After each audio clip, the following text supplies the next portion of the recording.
Razi visions, the guide of madrasa students. അസ്സലാമു അലൈക്കും വറഹ്മത്തുള്ളാഹി വബറകാതുഹു. റാസി വിഷൻസ് യൂട്യൂബ് ചാനലിൻ്റെ പുതിയ ഒരു വീഡിയോയിലേക്ക് നിങ്ങളെ ഹൃദ്യമായി സ്വാഗതം ചെയ്യുകയാണ്. നിങ്ങൾ ആദ്യമായിട്ടാണ് ഈ ചാനൽ കാണുന്നതെങ്കിൽ ചാനൽ ഒന്ന് സബ്സ്ക്രൈബ് ചെയ്യണേ. വിദ്യാർത്ഥികൾക്ക് വേണ്ടി പുതിയ പുതിയ വീഡിയോകൾ നിർമ്മിക്കാൻ നിങ്ങളുടെ സപ്പോർട്ട് വലിയ പ്രചോദനമാണ്. വീഡിയോ നിങ്ങളുടെ കൂട്ടുകാരിലേക്ക് പരമാവധി ഷെയർ ചെയ്യാനും നല്ല നല്ല കമൻറ്റുകളൊക്കെ അറിയിക്കാനും മടിക്കരുതേ എന്നുകൂടി ഓർമ്മപ്പെടുത്തുകയാണ്. ഈ വീഡിയോയിൽ 1ാം ക്ലാസ്സിലെ തഫ്ഹീം ഖിറാഅത്ത് പരീക്ഷയുടെ ചോദ്യോത്തരങ്ങളാണ് നോക്കുന്നത്. ഇവിടെ ഒന്നാമതായിട്ട് വന്നിട്ടുള്ള ആക്ടിവിറ്റി നോക്കൂ. പദങ്ങൾ വായിച്ചു ചിത്രങ്ങൾ തൊട്ട് കാണിക്കാം എന്നാണ്. ഇവിടെ ഒരു 6 ചിത്രങ്ങളുണ്ട്. ഈ ഭാഗത്ത് 6 ചിത്രങ്ങൾ കൊടുത്തിട്ടുണ്ട്. എന്തിൻ്റെയൊക്കെ ചിത്രങ്ങളാണ്? ഇവിടെ ദാ വാല്, അതുപോലെ തന്നെ പേന, മാന്, പിന്നെ സ്ട്രോബെറി, ടെലിഫോണ്, പിന്നെ കയർ. ഈ ചിത്രങ്ങളൊക്കെ ഉള്ളത്. ഇതിൻ്റെയൊക്കെ അറബി പേരുകൾ ഈ സൈഡിലുണ്ട്. ഇതാ കലമുൻ, ഹബുലുൻ, ലബിയുൻ, ദനബുൻ, ഷലീക്കുൻ, ഹാത്തിഫുൻ. ഇങ്ങനെ അറബി പേരുകൾ ഇവിടെ ഉണ്ട്. അപ്പോൾ നമ്മൾ ചെയ്യേണ്ടത് എന്താണ്? ഇങ്ങനെ ഒരു ചോദ്യം വരികയാണെങ്കിൽ പദങ്ങൾ ആദ്യം വായിക്കണം, എന്നിട്ട് അതിൻ്റെ അർത്ഥങ്ങളായ ചിത്രങ്ങൾ തൊട്ട് കാണിക്കണം. ഇവിടെ ഒന്നാമതായിട്ടുള്ള പദം എന്താ? കലമുൻ എന്ന് പറഞ്ഞു. കലമെന്ന് പറഞ്ഞപ്പോൾ നമ്മൾ എന്താ പഠിച്ചത്? പേന അല്ലേ? അപ്പോൾ ഇതാണ് ഒന്നാമത്തത്, പേനത. ഇതാണ് ഒന്നാമത്തെ ചിത്രം. ഇപ്പോൾ ഇവിടെയാണ് തൊട്ട് കാണിക്കേണ്ടത്. ഇനി രണ്ടാമത്തത് എന്താണ്? ഹബുലുൻ എന്നാണ്. ഹബുലുൻ എന്ന് പറഞ്ഞാൽ നമ്മൾ എന്താണ് പഠിച്ചത്? ഹബുലുൻ എന്ന് പറഞ്ഞാൽ എന്താ? കയറാണ് അല്ലേ? കയർ. അപ്പോൾ അതാണ് രണ്ടാമത്തത്. ഇനി മൂന്നാമത്തെ പദം എന്താണ്? എന്താ? ലബിയുൻ. ലബിയുൻ എന്നാണല്ലോ മൂന്നാമത്തെ പദം. ലബി എന്ന് പറഞ്ഞാൽ നമ്മളെന്താ പഠിച്ചത്? ഇതാ മാനല്ല പഠിച്ചത്. മാൻ്റെ ചിത്രം ഇവിടെ ഇതാ. അപ്പോൾ ഇതാണ് മൂന്നാമതായിട്ട് തൊട്ട് കാണിക്കേണ്ടത്. ഇവിടെ ഈ ചിത്രത്തിലാണ് തൊട്ട് കാണിക്കേണ്ടത്. ഇനി നാലാമതായിട്ട് എന്താ? ദനബുൻ എന്നാണ്. ദനബുൻ എന്ന് പറഞ്ഞാൽ എന്താണ് നമ്മൾ പഠിച്ചത്? വാല് അല്ലേ? എന്താ ഇവിടെ വാലുണ്ട്. അപ്പോൾ ഈ ചിത്രത്തിലാണ് തൊട്ട് കാണിക്കേണ്ടത്. ഇതാണ് നാലാമത്തത്. ഇനി അടുത്തെന്താ? ഷലീക്കുൻ എന്നാണ്. ഷലീക്കുൻ എന്ന് പറഞ്ഞാൽ എന്താണ്? സ്ട്രോബെറി നമ്മൾ പഠിച്ചല്ലോ, സ്ട്രോബെറി അല്ലേ? അപ്പോൾ സ്ട്രോബെറി ഇതാ. അപ്പോൾ ഈ ചിത്രത്തിലാണ് തൊട്ട് കാണിക്കേണ്ടത്. ഇതാണ് അഞ്ചാമത്തെ. ഇനി ആറാമത്തത് എന്താ? ഹാത്തിഫുൻ എന്നാണ്. ഹാത്തിഫുൻ എന്ന് പറഞ്ഞാൽ എന്താണ്? ടെലിഫോൺ നമ്മൾ പഠിച്ചല്ലോ. എന്താ? ടെലിഫോൺ ഇവിടെ ഉണ്ട്. അപ്പോൾ ഇത് ആറാമത്തത്. അപ്പോൾ പദങ്ങൾ ഇങ്ങനെ ഓരോന്ന് വായിക്കുക, എന്നിട്ട് ചിത്രങ്ങൾ തൊട്ട് കാണിക്കുക. ഇത് പരീക്ഷകളുടെ ചോദ്യങ്ങളായിട്ട് വരാറുള്ളതാണ്. പിന്നെ ഇവിടെ രണ്ടാമതൊരു ആക്ടിവിറ്റി ആയിട്ട് വന്നിട്ടുള്ളത് എന്താ നോക്കൂ. രണ്ടാമത്തത് ബോർഡിൽ നോക്കി വായിക്കാം എന്നാണ്. ബോർഡിൽ നോക്കി വായിക്കാം. അത് പരീക്ഷകളിൽ ചിലപ്പം ബോർഡിലായിരിക്കും, അല്ലെങ്കിൽ സ്ലേറ്റിലായിരിക്കും, അല്ലെങ്കിൽ വേറെ എന്തെങ്കിലും ചിത്രത്തിലായിരിക്കും. എന്താണ്? പദങ്ങൾ വായിക്കുക എന്നുള്ളതാണ് പ്രധാനം. അപ്പോൾ നമ്മൾ എന്ത് ചെയ്യണം? പദങ്ങൾ കൃത്യമായി വായിക്കുക. ഇവിടെ 4 പദങ്ങളാണുള്ളത്. ആദ്യത്തെ പദം ഏതാ? അത് നോക്കുക.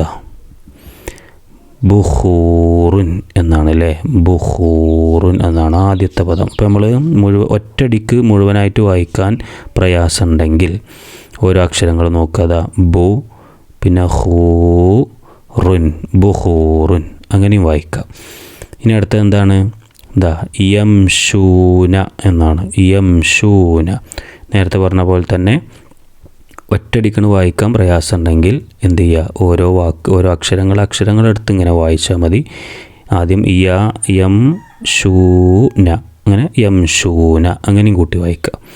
പിന്നെ മൂന്നാമതായിട്ട് ഇവിടെ ഈമാനുൻ എന്നാണല്ലേ? ഈമാനുൻ.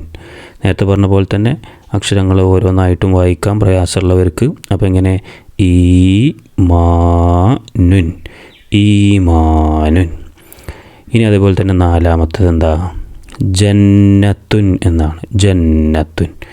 നേരത്തെ പറഞ്ഞ പോലെ തന്നെ പ്രയാസമുള്ള കുട്ടികൾ ഓരോ അക്ഷരങ്ങൾ എടുത്തെടുത്ത് വായിക്കുക. ഫസ്റ്റ് ജ, പിന്നെ ന, തുൻ എന്നാണ്. അപ്പോൾ കൂട്ടി വായിക്കുമ്പോൾ ജന്നത്തുൻ. കൃത്യമായിട്ട് നോക്കുക. ഇവിടെ പ്രധാനമായിട്ട് ശ്രദ്ധിക്കേണ്ടത് എന്താ വെച്ചാൽ നീട്ടാനുള്ള അക്ഷരങ്ങൾ ഇപ്പോൾ ഫത്തഹ ആണെങ്കിൽ എന്ത് ചെയ്യണം? നമ്മൾ അലിഫ് കൊണ്ട് ആ എന്നുള്ള രീതിയിൽ നീട്ടണം അല്ലേ? കസറാണെങ്കിൽ യാ കൊണ്ട് ഈ ആ രീതിയിൽ നീട്ടണം. പിന്നെ ലൊമ്മാണെങ്കിൽ വാവ് കൊണ്ട് ഇവിടെ ബുഹൂറിൻ ലൊമ്മ് വാവ് വന്നിക്കണം. അപ്പോൾ ഒന്ന് ശ്രദ്ധിക്കുക. ഇവിടെ അതുപോലെ തന്നെ യംഷൂ എന്നുള്ളത് വന്നിട്ടുണ്ട്. ഇവിടെ കസറുള്ളതാണ് ഈ, അപ്പോൾ അതുകൊണ്ട് യാ ആണ്. അപ്പോൾ ഈ എന്ന് വായിക്കണം. പിന്നെ നമ്മൾ ഷദ് പഠിച്ചിരുന്നല്ലോ, കട്ടി കൂട്ടുന്നത്, അതാണ് അടുത്തതിൽ വന്നിട്ടുള്ളത്. നൂനിന് ഷദ് കൊടുത്തേക്കണം. അപ്പോൾ കുറച്ച് കട്ടിയിൽ വായിക്കണം. ജന്ന ന എന്നുള്ള രീതിയിൽ വായിക്കുക. അപ്പോൾ ഹർക്കത്തുകൾ നോക്കുക. അതേപോലെ മദ്ദിയായ അക്ഷരങ്ങൾ നീട്ടാനുള്ളതൊക്കെ നോക്കി ഷദ്ദൊക്കെ ഉണ്ടെങ്കിൽ അതൊക്കെ കട്ടി കൂട്ടി കൃത്യമായിട്ട് വായിക്കുക. പിന്നെ അടുത്തതായിട്ടൊരു ഇവിടെ ആക്ടിവിറ്റി വന്നിട്ടുള്ളത് അക്ഷരങ്ങൾ വായിക്കാം എന്നാണ്. ഇവിടെ കുറേ അക്ഷരങ്ങൾ കൊടുത്തിട്ടുണ്ട്. 7 അക്ഷരങ്ങളുണ്ട്. അക്ഷരങ്ങൾ കൃത്യമായിട്ട് വായിക്കുക. എന്താണ് ഒന്നാമത്തത്? ഒന്നാമത്തത് ഇതെങ്ങനെ വായിക്കും? യാ അല്ലേ, യാ എന്ന് വായിക്കാം. പിന്നെ അതേതാക്ഷരം? ത്വാ, അത് ത്വാ എന്ന് വായിക്കാം. പിന്നെ ഇത് മൂന്നാമത്തത് ചുവന്ന കളറുള്ളത് ഈ അക്ഷരം ഏതാണ്? എങ്ങനെ വായിക്കും? ഹാ എന്ന് വായിക്കണം അല്ലേ, ഹാ. പിന്നെ നാലാമത്തെ അക്ഷരം ഏതാ? സാ എന്നാണ് വായിക്കല്ലേ, സാ. പിന്നെ അടുത്തത് അഞ്ചാമത്തത് ഏതാ? ഹംസ ആണത്, ഹംസ്. പിന്നെ ആറാമത്തത് ഖാ എന്നാണ് അല്ലേ, ഖാ എന്ന അക്ഷരമാണ്. അപ്പോൾ ഖാ എന്ന് വായിക്കാം.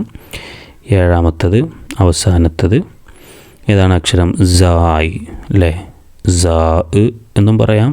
എന്നാൽ ഇപ്പോഴൊക്കെ നമ്മൾ സാധാരണ പറയാറുള്ളത് സായ് എന്നാണ്, സായ്. ഒന്നും കൂടി വായിക്കാം. യാ, ത്വാ, ഹാ, സാ, ഹംസ്, ഖാ, സായ്. ഇനി നാലാമതായിട്ടൊരു ആക്ടിവിറ്റി ഇവിടെ ചേർത്ത് വായിക്കാം എന്ന് പറഞ്ഞിട്ടാണ് വന്നിട്ടുള്ളത്. ഒരക്ഷരം വലുതാക്കി ഇവിടെ കൊടുത്തിട്ടുണ്ട്. ഏതാണ്? ഖ, ഖ എന്നാണ് കൊടുത്തിട്ടുള്ളത്, ഖ. പിന്നെ അവസാന ഭാഗത്ത് അതിൻ്റെ ബാക്കി ഭാഗങ്ങൾ കൊടുത്തിട്ടുണ്ട്. അതിങ്ങനെ കൂട്ടി വായിക്കുകയാണ് ചെയ്യേണ്ടത്. അപ്പോൾ എങ്ങനെ വായിക്കും? ഖ. പിന്നെ ഇവിടെ എന്താ ഉള്ളത്? ബുൻ എന്നാണുള്ളത്. അപ്പോൾ കൂട്ടിയിട്ട് എങ്ങനെ വായിക്കും? ഖൽബുൻ. ഞാനിവിടെ ഒന്ന് ജസ്റ്റ് എഴുതി തരാം. ഖൽബുൻ എന്നാണത് വായിക്കുക, ഖൽബുൻ.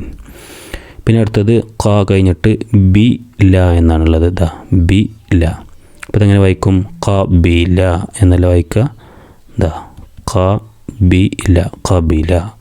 പിന്നെ മൂന്നാമത്തത് ഖ കഴിഞ്ഞിട്ട് ഇങ്ങനെ ഇവിടെ എന്താ ഉള്ളത്? ത ല എന്നുള്ളത്. അപ്പോൾ ഇങ്ങനെ കൂട്ടി വായിക്കും? ഖ തല. ഞാൻ എഴുതി തരാം. ഖ തല. ഒന്നും കൂടി വായിച്ചു തരാം. ഫസ്റ്റത്തത് ഖൽബുൻ, രണ്ടാമത്തത് ഖബില, മൂന്നാമത്തത് ഖതല. ഈ വീഡിയോ ഇവിടെ അവസാനിക്കുകയാണ്. മദ്രസ വിദ്യാർത്ഥികൾക്ക് വളരെ ഉപകാരപ്രദമായ പലവിധ വീഡിയോകളും നമ്മളെ ചാനലിലുണ്ട്. അപ്പോൾ നിങ്ങൾ ചാനൽ സബ്സ്ക്രൈബ് ചെയ്തിട്ടില്ലെങ്കിൽ ചാനലൊന്ന് സബ്സ്ക്രൈബ് ചെയ്യാൻ വേണ്ടി ശ്രദ്ധിക്കുക.